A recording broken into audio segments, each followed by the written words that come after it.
Binagbantaan ni Mayor Rodrigo Duterte ng Davao si Davidson Pangayan kung mag-focus ito ng bigas sa Davao City. Ayaw ko simula ngayon sa lahat na may bababa dito na smuggled goods. Sabi ko, pagbabarilin ko kayo.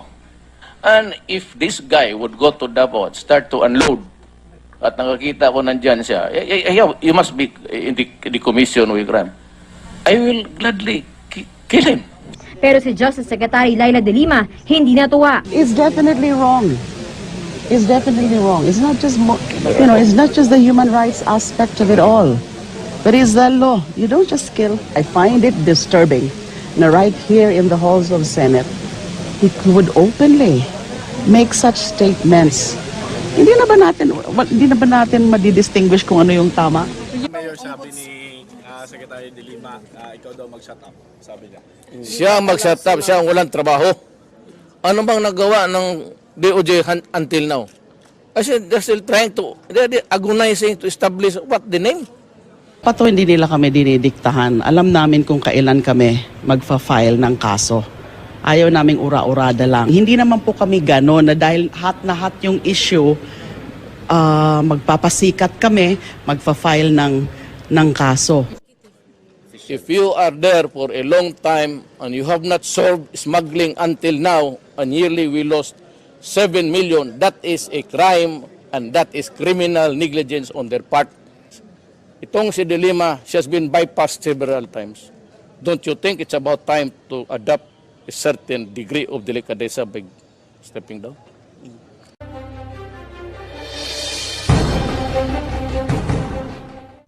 Pag na presidente ako, magtago na kayo. Yung 1,000 it would reach 50,000. I would kill all you.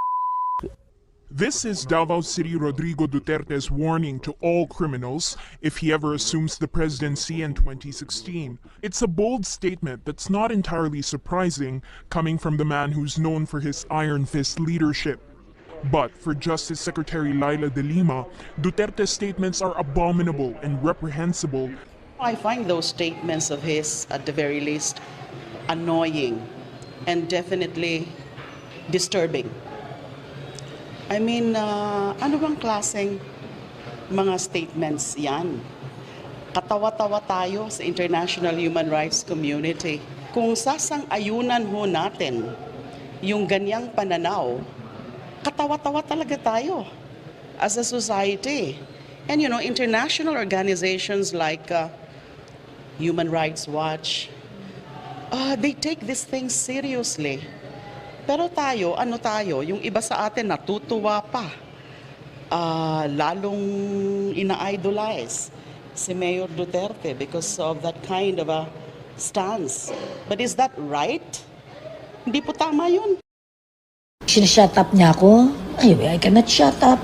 You cannot kill. You cannot kill. You cannot kill the criminal because we do not have capital punishment. Duterte must be held criminally liable after he admitted his involvement with a vigilante group, the Davao Death Squad. Killing is killing, no matter what. Killing is killing. And therefore, kung ina-admit niya na is responsible for these killings, then he must be held criminally liable. And I'm just really being consistent because I used to be the chair of the Commission on Human Rights and I'm a human rights advocate and defender. Hindi raw ititigil ng Department of Justice ang investigasyon nila sa kaugnayan ni Davao City Mayor Rodrigo Duterte sa tinaguriang Davao Death Squad. Nag-execute na siya ng affidavit. I cannot disclose to you exactly kung ano yung contents ng affidavit pero napakaseryoso pong mga aligasyon.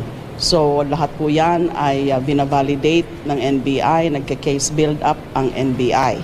Paglilinaw ni Davao City Mayor Rodrigo Duterte, wala siyang kinalaman sa DDS o Davao Death Squad, ang vigilante group na sangkot sa pagpatay ng mga kriminal sa lungsod. Pero si Justice Secretary Laila De Lima hindi kumbinsido sa sinasabi ni Duterte na hindi siya sangkot sa DDS. Yan ang sabi niya. So you investigate them? May mga witnesses kasi kami noon sa CHR na iba ang sinasabi. Tapos itong witness din na ngayon na nasa WPP, ganun din ang sinasabi. Siya ang tinuturo na nasa likod niyan. Kaya tuloy daw ang investigasyon sa alkalde. Giit ni De Lima, hindi niya pinopolitika si Duterte. Wala kayong respeto. Hindi you do not even try to find out the truth.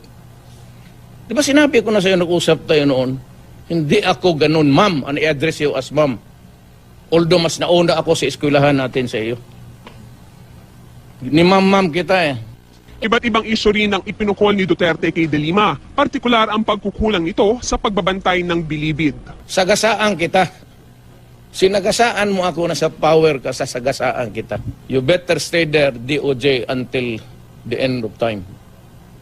Talagang I've been really raising hell against this phenomenon called Davao Death Squad.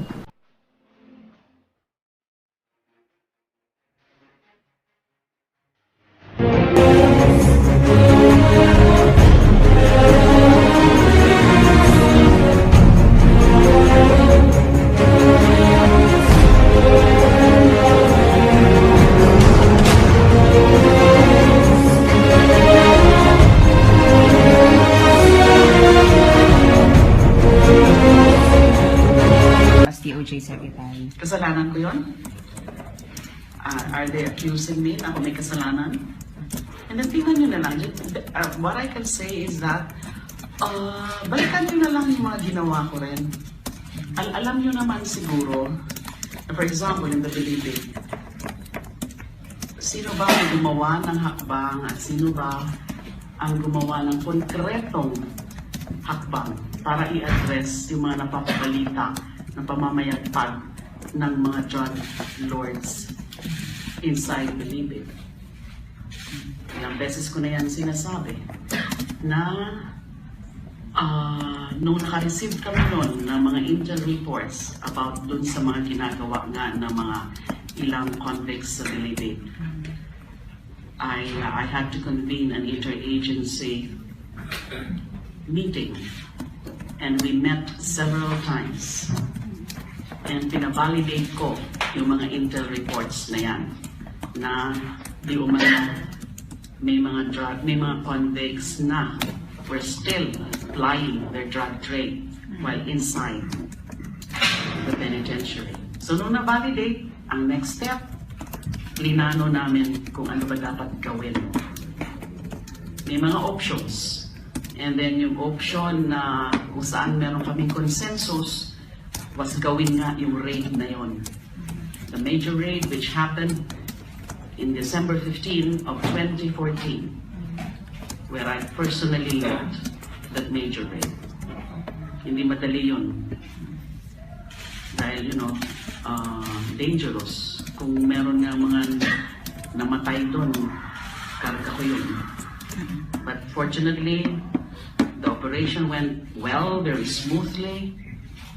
And then, nung natuklasan nga namin yung mga ganon ng mga pamumuhay nila sa loob, yung mga luxurious lifestyle and kanilang mga kubol, ay linipat muna namin yung Bilibid 19 to the NBI detention facility.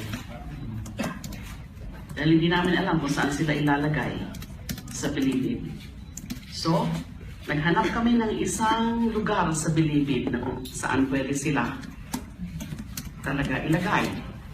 So, ang tinuro sa akin noon by the then director, si Frank Bucayo, was building 14. So, inumpisahan yung renovation, and then in the meantime, a new Bucor director came in, and that is Director General Rainier Cruz. So, nung natapos yung renovation ng Building 14, si DG Cruz na, si Director Rainier Cruz na yung director. So, pinalik namin from the NBI detention facility, the Bilibid 19. And the Building 14 used to house the death row convicts. But pinarenovate ko and converted into a more secure facility. Pinalagyan ng mga CCTV and other measures were put in place to ensure na hindi na uli nakakapag-transact. Kasi ang ang pagtransact nila was through cell phones and other communication gadgets. Hindi naman po totoo na doon mismo sa loob ng bilibid linuluto ang shabu o kung ano mang klaseng droga. Wala po kaming nahanap na ganun. Halos imposible po yun. Except if lahat magkakakuntsaba from the director up to the lowest ranking employee of the Bucor. But that's not the case. May mga nagluloko dyan, pero hindi naman siguro lahat. Karamihan siguro nagluloko, especially the prison guards.